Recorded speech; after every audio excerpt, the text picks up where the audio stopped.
Season is upon us. Which type will we worry about this year? And what kind of shots will we be told to take? Remember the swine flu scare of 1976?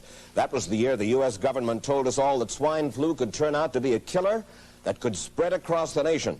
And Washington decided that every man, woman, and child in the nation should get a shot to prevent a nationwide outbreak, a pandemic. Well, 46 million of us obediently took the shot.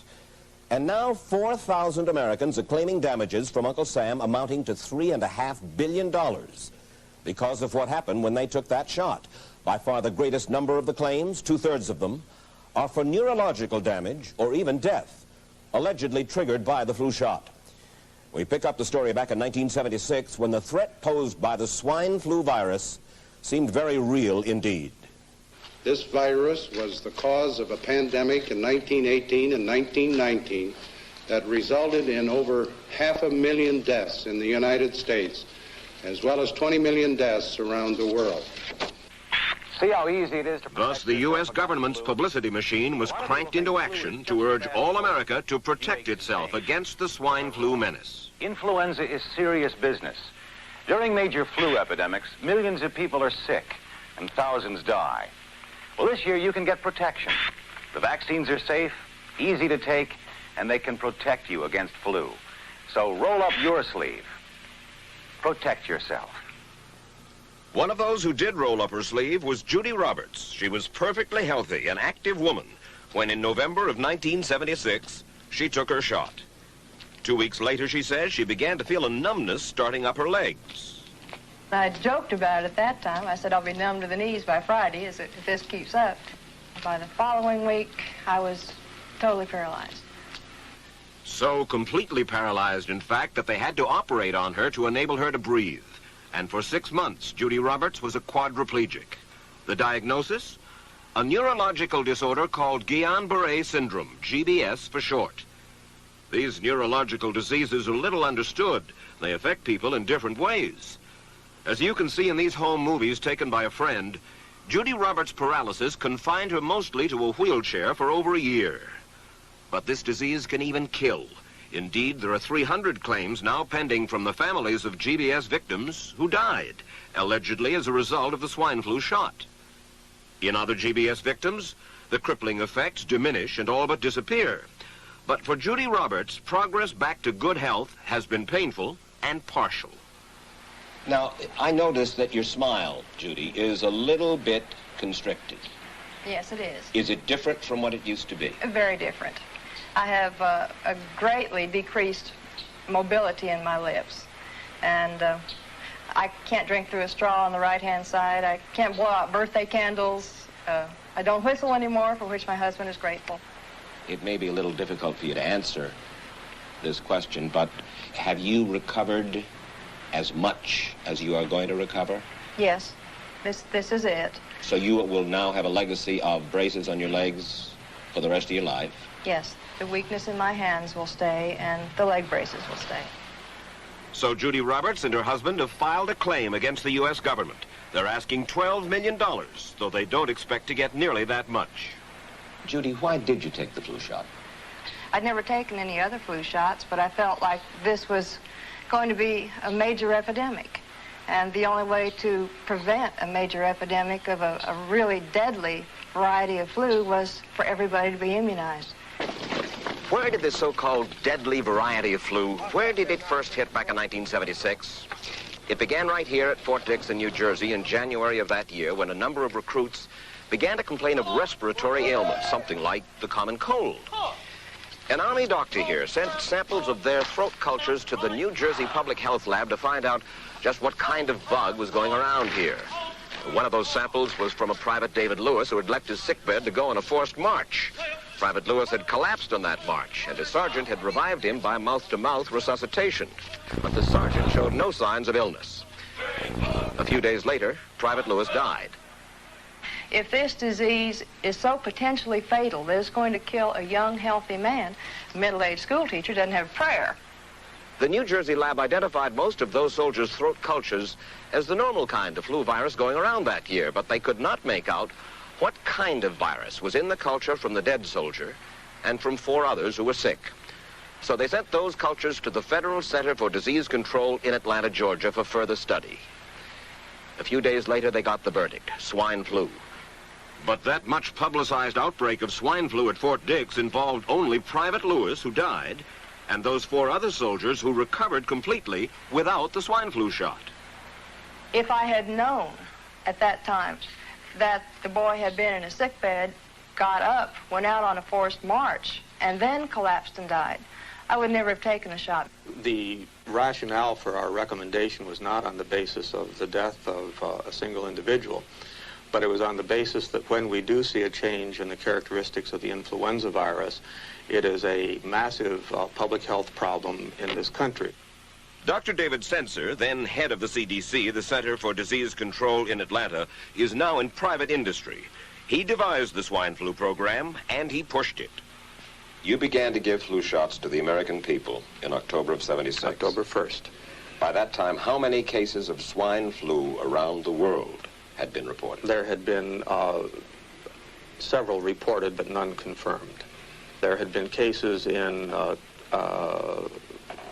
Australia that were reported by the press, by the news media. There were cases in... None confirmed. Did you ever uncover any other outbreaks of swine flu anywhere in the world? No. Now, nearly everyone was to receive the shot in a public health facility where a doctor might not be present. Therefore, it was up to the CDC to come up with some kind of official consent form, giving the public all the information it needed about the swine flu shot. This form stated that the swine flu vaccine had been tested. What it didn't say was that after those tests were completed, the scientists developed another vaccine, and that was the one given to most of the 46 million who took the shot. That vaccine was called X53A.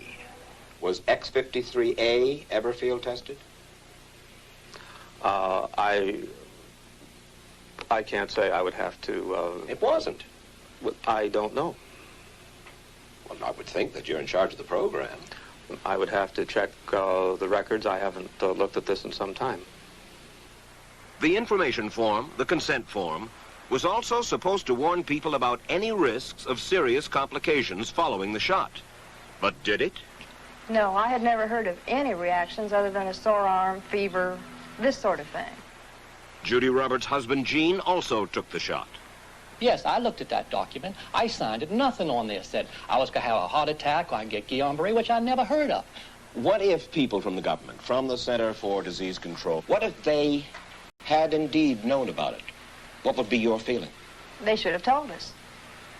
Did anyone ever come to you and say, you know something, fellas? There's the possibility of neurological damage if you get into a mass immunization program? No. No one ever did? No.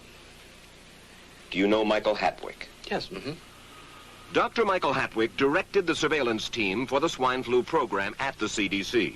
His job was to find out what possible complications could arise from taking the shot and to report his findings to those in charge. Did you know ahead of time, Dr. Hatwick, that there had been case reports of neurological disorders, neurological illness, apparently associated with the injection of influenza vaccine? Absolutely. You did? Yes. How'd you know that? By review of the literature. So you told your superiors, the men in charge of the swine flu immunization program, about the possibility of neurological disorders? Absolutely. What would you say if I told you that your superiors say that you never told them about the possibility of neurological complications? That's nonsense. I can't believe that they would say that they did not know that there were neurological illnesses associated with influenza vaccination. That simply is not true. We did know that. I've said that Dr. Hatwick had never told me of his feelings on this subject. Then he's lying. I guess you would have to make that assumption. Then why does this report from your own agency, dated July 1976, list neurological complications as a possibility? I think the consensus of the scientific community was that the evidence relating neurologic disorders to influenza immunization was such that they did not feel that this association was a real one. You didn't feel it was necessary to tell the people that information? I think that over the years we have tried to inform the American people as fully as possible. As part of informing Americans about the swine flu threat, Dr. Sensor's CDC also helped create the advertising to get the public to take the shot. Let me read to you from one of your own agency's memos planning the campaign to urge Americans to take the shot. The swine flu vaccine has been taken by many important persons, he wrote. Example, President Ford, Henry Kissinger, Elton John, Muhammad Ali, Mary Tyler Moore, Rudolph Nureyev, Walter Cronkite, Ralph Nader, Edward Kennedy, etc., etc. True? I'm not familiar with that particular piece of paper, but I do know that at least of that group, President Ford did take the vaccination. Did you talk to these people beforehand to find out if they planned to take the shot? I did not know. Did anybody? I do not know. Did you get permission to use their names in your campaign? I do not know. Mary, did you take a swine flu shot? No, I did not. Did you give them permission to use your name saying that you had or were going to? Absolutely not. Never did. Did you ask your own doctor about taking the swine flu shot? Yes, and at the time he thought it might be a good idea. But I resisted it because I was leery of having the symptoms that sometimes go with that kind of inoculation. So you didn't? No, I didn't. Have you spoken to your doctor since? Yes. And? He's delighted that I didn't take that shot. You're in charge. Somebody's in charge. There are... This is your advertising strategy that I have a copy of here. Who's it signed by? This one is unsigned. But you'll acknowledge that it was your baby, so to speak. It could have been from the Department of Health, Education, and Welfare. It could be from CDC. I don't know. I'll be happy to take responsibility for it. It's been 3 years now since you fell ill with GBS, right? Right.